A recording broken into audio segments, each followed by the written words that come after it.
Hi, everyone. Well, I've just had a full weekend of teaching here in LA, Echo Park Samarasa Center. So I'm a little bit tired, but happy to be sharing a verse or two of the Blossoming of Awareness with you. So let's dive right in, and this is the verse on sexual practice. Well, like other verses in the text, the Svabodha-mañjarī, it's really a verse about a meditational opportunity or an awareness cultivation opportunity afforded in this case by orgasm, just like other meditational opportunities are afforded by jogging, by listening to the sound of thunder, and so on and so forth. So what I want to just be clear about is that in this text, like other tantric texts, sexuality is present as an opportunity for awareness cultivation and therefore spiritual cultivation, and it's not particularly singled out or highlighted or given any special place. It's just that anything in life, virtually anything in life, can be an opportunity for awareness cultivation. And of course, sexuality is included. So the tantrikas of this time and place, and most times and places, were not in any way prudish or anything like that. They weren't puritanical. They were very matter of fact about sexuality. They were certainly sex positive, but not sexually fixated, not fixated on sexuality. And indeed, fixation in Tantra is considered to be a fairly serious mental emotional issue or problem, whatever it might be. So being overly fixated on anything doesn't allow us to be present with the whole of our being, right? So getting sort of stuck in any one center, whether it's the head center, the sexual center, the belly, the heart, any one center is seen as, a bit of a problem, that we want to actually be present with the whole of our being and create connection between all the centers of our being. Okay, so that's just a very brief introduction to this particular verse. And I'll read the Sanskrit. Let's see. As usual, when traveling, I don't have the Sanskrit text in a pastable form. I'm sorry, I haven't fixed that. Oopsie.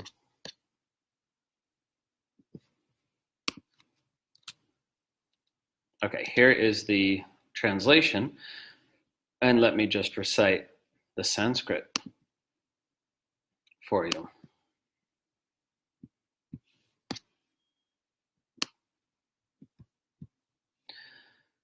Nabhimedrantare chittam suratante vinikshipet liyamane ratanande nistaranga kshanam bhavet. At the end of lovemaking, suratante, one should cast one's mind, here meaning mainly attention, to the point between the genitals and the navel, the so-called khanda, also known as the secret place. As the bliss of orgasm is fading, ratanande liyamane, as the bliss of orgasm is fading, or the bliss of lovemaking is fading, one may suddenly become nistaranga, waveless, completely still and present. So I have translated with the word orgasm, but I want to be clear that the text actually doesn't say orgasm, and it's certainly not the case that somebody who doesn't regularly experience orgasms couldn't do this practice. In fact, it just says, as I just said just now, liyamane ratanande, as the bliss of lovemaking is fading. I assume that he's talking about orgasm, but it can be read just as the bliss of lovemaking, for sure. And so, what's the practice here? This is actually the same practice in a different context of listening to the sound of the gong, or listening to the sound of thunder, or letting a sweet dissolve on one's tongue, which is actually a verse coming up. Anything that fades away. Remember, this is the main motif, the main leitmotif of this text is anything that fades slowly away is an opportunity to enter into this nirodha state where the mind becomes temporarily still and we can feel the palpable presence of our immediate being. And of course, our being is always present, but it's only when the mind subsides into stillness that we can fully sense the nature of that beautiful, still, silent, overflowing presence. So what he says here is that one should place one's attention between the genitals and the navel. Now we know from many sources that is called the khanda, this energy center, 3 or 4 fingers below the navel, inside the body, right? So it's a place that in women at least is very close to the cervix. Perhaps indeed it is the cervix. It's almost exactly halfway between the mons pubis and the navel. So that's the khanda, and that's where one should place one's attention at the end of lovemaking, or in the immediate aftermath of orgasm, if that's what he means. And as the bliss of orgasm or lovemaking is fading slowly, one may suddenly become waveless. In other words, follow that, like stay fully present with that bliss as it subsides into perfect stillness. So part of what Vīranātha is saying here is that there's all these daily life opportunities where normally we sort of miss the opportunity. So as the intensity of pleasure fades at the end of lovemaking, people tend to just turn to the next thing, like whether it's, reaching for a cigarette or the remote control or going to sleep, or now I hope none of you do those things. I'm sure that if you're involved in lovemaking, that after the intensity of the pleasure, you spend time, gazing into each other's eyes and so on. But of course, there's a great opportunity for human connection there. But Vīranātha wants to encourage us to take this opportunity for entering into the sublimely still state. And so, in fact, this is something very different from the kind of connection people try to have verbally. So oftentimes after lovemaking, people, they feel an impulse to say something like, "Was it good for you?" or something like that. And of course, there can be conversation, but here we're gently invited to take that moment of stillness that actually the mind naturally subsides, and we shouldn't force it, to try to talk or have a conversation right away, but actually to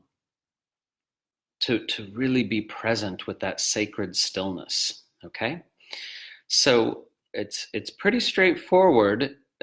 What he says here. Now, what's less straightforward is the parallel passage in the Vijnana-Bhairava Tantra.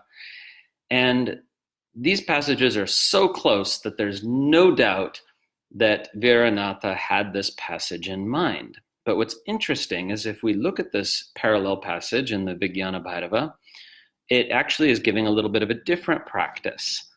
The language is quite similar, but the practice is indeed different. So let me pull up that verse for you.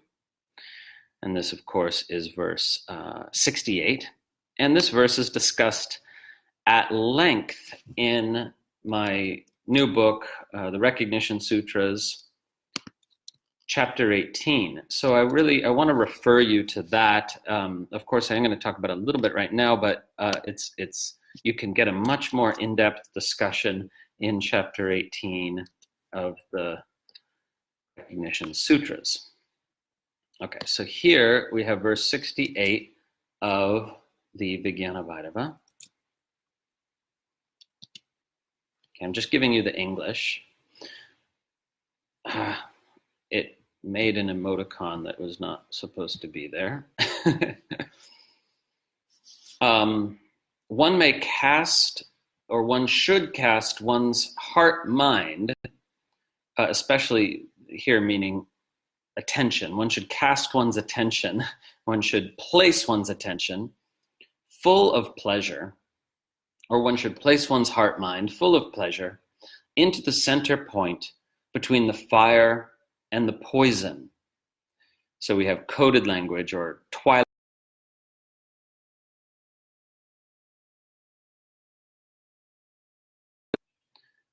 There should be a semicolon there. Thus, one is connected to the bliss of love, specifically the bliss of sexual love. The word does clearly imply that.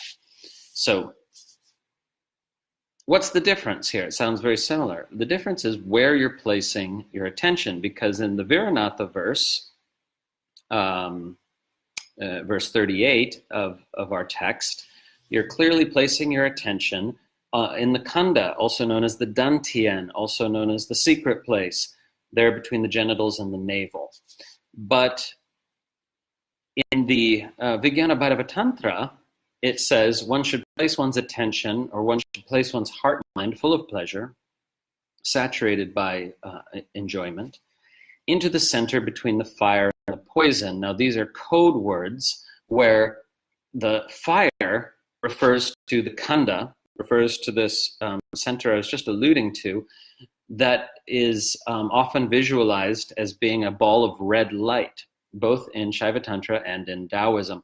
So fire is a code word for the khanda, and poison is a code word for the tip of the penis, or the clitoris. Now, it sounds bad. They put that poison is the code word, but Kshemaraja, in his commentary on this verse, clarifies that the reason it's called poison as a code word is not because it's something bad, but because the root of the word poison it actually means to pervade, because snake bite poison is a poison that spreads through the system, and the genitals are an area where pleasure pervades, So he explains through an etymological explanation that why the code word is poison, and that it's not, to be taken in some negative sense, at least not for the non-dualists. So, okay, so if poison is the tip, right? Also known in other sources as the tip, meaning the head of the penis or the clitoris, and the fire is the khanda, one should place one's attention in the center point, meaning the pelvic floor, the perineum. So to make it all very, very simple and straightforward for you, which clearly the author of the Vijnana-Vairava Tantra didn't actually want to do, but to make it very clear, in Vīranātha's text, you're putting your attention on the khanda itself, and in the Vijnana-Vairava, you're putting your attention on the perineum. So that's, a different practice, even though in many ways it's of course very, very similar. Now, what's the other difference? Vīranātha doesn't have you do anything with your breath. He just has you stay with that sensation of pleasure as it slowly fades away. And the Vijnana-Vairava, on the other hand, wants you to pause the breath. So Kevala Kumbhaka means pausing the breath at the end of an inhale. Other way around. Puraka kumbhaka means pausing the breath at the end of an inhale.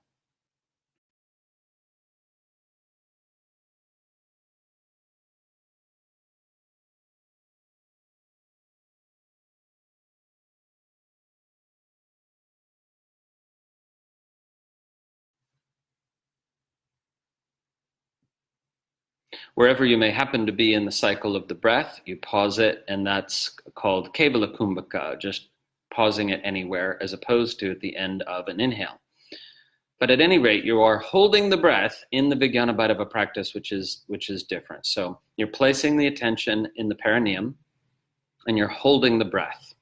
And the intention in the VBT seems to be that this is a way to have a more intense orgasm.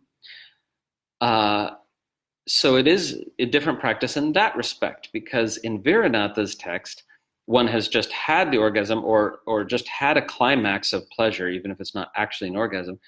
And then it's the post-orgasm or the post-climax where the practice is really happening. Whereas in the VBT, it seems that the practice is that you pause the breath and put the attention in the perineum right before orgasm, and that intensifies the orgasm. Now, this is very curious because in the VBT, it does seem to be a practice for no specific reason other than to experience intensified pleasure. Because the phrase that's used is smarananda, the bliss of sexual love, the bliss of romantic love, and that's what the word means. So this is curious, because if this reading is correct, then this would be the only verse I know of in classical tantric sources that advocates a tantric practice for increasing pleasure for its own sake.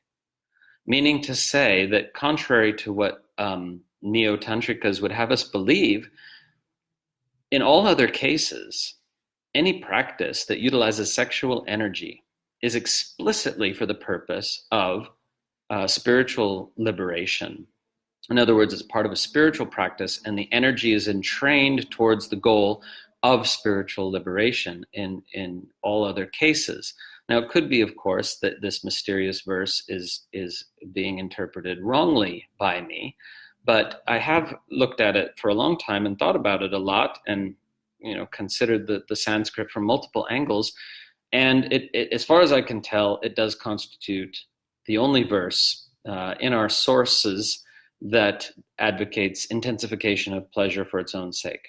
Now, having said that, the verse, of course, occurs in a text that is all about liberation and awakening. So one could say that just by context, that goal is suggested. And yet we do have this mysterious word, smarananda. I mean, the meaning of the word is not mysterious. It's clear, the bliss of sexual or romantic love.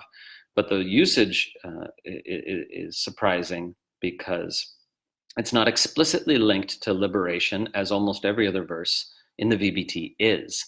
So it's not a coincidence that the few neo-tantric sources that have tried to cite a primary source for their practices indeed do cite the VBT. And so,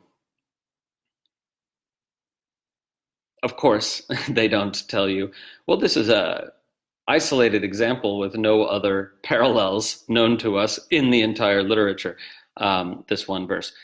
Now,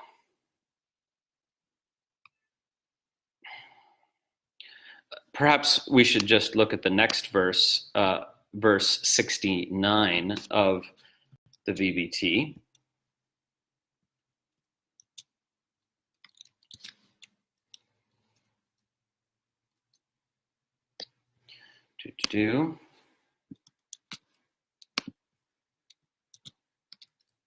Here it is. This verse is in some ways more interesting to me. Okay, this is also a verse about sexual practice. Again, we're in the VBT now, not the Blossoming of Awareness, but it's clearly parallel. the stimulation caused by union with a consecrated female partner. This is, of course, from the point of view of the male practitioner. Here, in Krama sources, we get the reverse, but here it is. Now, it says Shakti, the stimulation caused by union with Shakti, but we do know that term can be used to mean a consecrated female partner. So the stimulation caused by union with Shakti, or the Shakti, gives rise to a pleasure which culminates in immersion into pure energy. Or you could translate the very same phrase as possession by the goddess. But I think here it's immersion into Shakti, immersion into pure energy. And that is the joy of the principle of the Absolute itself. That is Brahmananda. And that is said to be pleasure innate to all humans, or all mammals, perhaps. So here we see this very interesting statement that perhaps justifies the previous verse, which is that sexual joy, sexual pleasure at its best anyway, is in fact not something different from Brahmananda, from the joy of the Absolute, from the joy of being consciousness, bliss itself. Okay, so, I mean, you can't really get much more sex positive than that, I suppose, because they don't want to make a distinction. This is very, very clear that they don't want to make a distinction between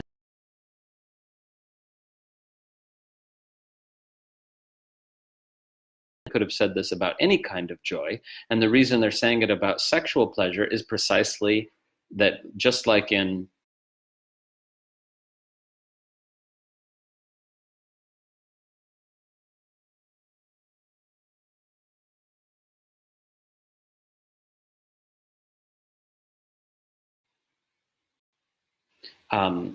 sexual pleasure was thought by most people in Indian culture at that time to be lower, to be a different kind and a lower kind of pleasure than, say, the bliss of mystical experience. But here the VBT is saying, uniquely for its time, that this smarananda, this joy of union, sexual union, is not to be distinguished from Brahmananda, the joy of pure being, pure consciousness. Okay, so very interesting verse 69.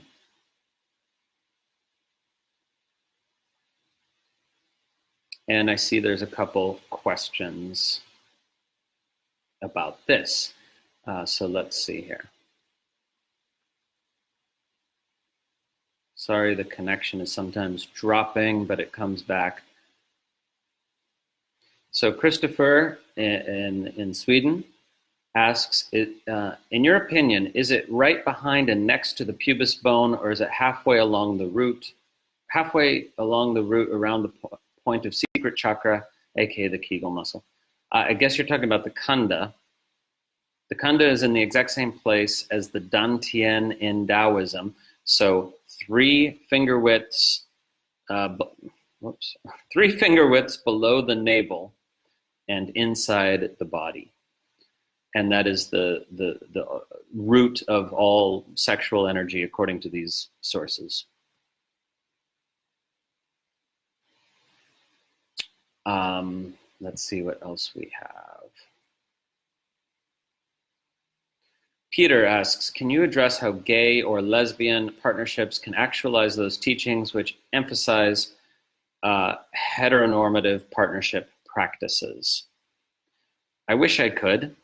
I can't address it with reference to the primary sources because the primary sources don't say anything about it. However, I mean, it's not really a problem because nowhere in Shaiva Tantra anyway, maybe there's some exceptions in Buddhist Tantra, but nowhere in Shaiva Tantra does it say that one need do sexual sadhana in order to attain liberation or awakening. So, I'm pretty certain about this. I've looked at a ton of sources, and colleagues of mine that I've talked to have looked at other sources. Amongst us, we've looked at all the sources that we know of, and nowhere does it say, in Shaiva Tantra anyway, that sexual sadhana is necessary for liberation or awakening. So in that sense, anyway, there's no discrimination against gay or lesbian people, but it's not addressed. Unlike in, say, the Kama Sutra or some other sources that do address such relations, we don't have any tantric sources saying you can't do that. I mean, thank God, at least. Unlike the Christian Bible, we have no tantric sources saying don't do that now.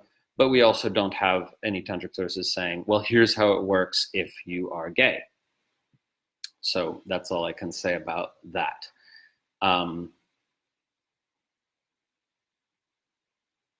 Yeah. So as the last comment says there, Svabodha-mañjarī seems to say this about all sensation and the pleasure within those sensations. Exactly. That for the Svabodha-mañjarī, this practice is not in any essential way different from any of the other practices that we find. Now, I think it's not exactly the same thing going on in the two texts, but it was worth looking at both. And I'll be contemplating this more, certainly in the case of the VBT, which is much more nuanced and complex. It's got a lot more features going on. Whereas in the Svabodha-mañjarī, super simple. It just says, and I do recommend this practice, that after the climax of lovemaking, put your attention in the khanda and be present with the pleasure as it slowly fades away into contented stillness, into silent presence. So this can obviously be done in terms of self-cultivation, in a self-pleasuring practice as well. It doesn't actually, at least in Vīranātha's version of it, in verse 38, it doesn't require a partner at all. Okay. Unlike in the VBT version, which does specify a partner.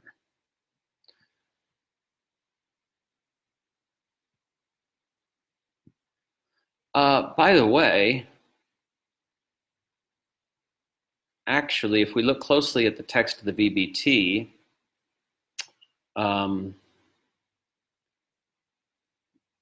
well, anyway, I don't want to speculate, but it just talks about a partner who is female. It doesn't, the language allows for it to be two females, but unfortunately doesn't allow for it to be two males. Anyway, so Carl asks, how do the writings of the Chakrasamvara Tantra fit into the matrix of these teachings? Well, they're two different lineages. They're entirely different lineages, but obviously lineages that borrow from each other. Well, to be more accurate, Chakrasamvara borrows from Shaiva Tantra, not the other way around, and Professor Sanderson and others have proven that.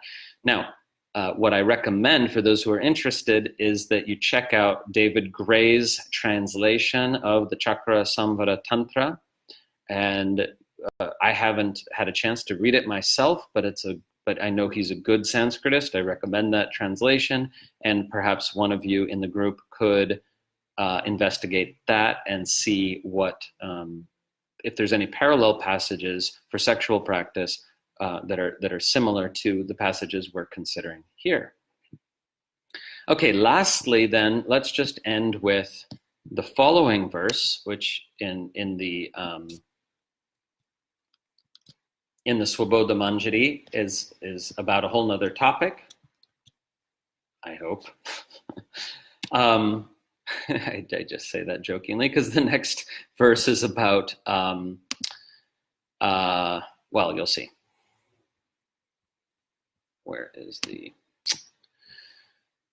We'll end with this for today, for this week. Duragata suhrid bandhu parishwanga nishevitam ananda nirbharam chittam nivrittim labate kshanat. Which means, when joyfully embracing a relative or friend who has just returned from being far away or gone a long time, the mind overflows with bliss and instantly attains dissolution, nirodha. Actually, I want to change that translation to attains dissolution for a moment. I mean, I think that's really what he's saying. It's not like you attain samadhi forever because you hug your friend. It's saying that you attain a moment of samadhi, or you experience a moment of dissolution, and that experience gives you another taste of your true nature. That's the important thing here. So yes, indeed, it is, as Christopher says, a spiritual practice involving hugs. That is exactly what it is. When joyfully hugging, embracing a relative or friend who's returned from being far away, the mind overflows with bliss and for a moment attains dissolution. So what Vīranātha would like you to do is take note of all these moments he's talking about, in all these daily life experiences, the meditating on the sound of a gong, the sound of thunder, the dissolving of the chocolate, that's coming up in a couple verses, the fading away of orgasm, the embracing a beloved friend, that in all these moments, something about your true nature is revealed to you. I say something because it's non-conceptual, it's non-verbal, it's wordless, but he's saying pay attention to these moments and pay attention to what they reveal about your true nature, and give significance to these moments more than you give significance to your self-images or thoughts about yourself, because these moments reveal much more about your true nature than all the thoughts you've ever had about yourself put together. Contemplate that, please, and we'll reconvene next week, or even sooner actually, on Friday, and we will look at the last few verses. We may indeed finish next week, we'll see, but we just have 3 more verses of this beautiful text to go. So thank you all for being part of this and exploring this, and please feel free to leave your reflections and comments in the Facebook group and or on YouTube if you're watching it there.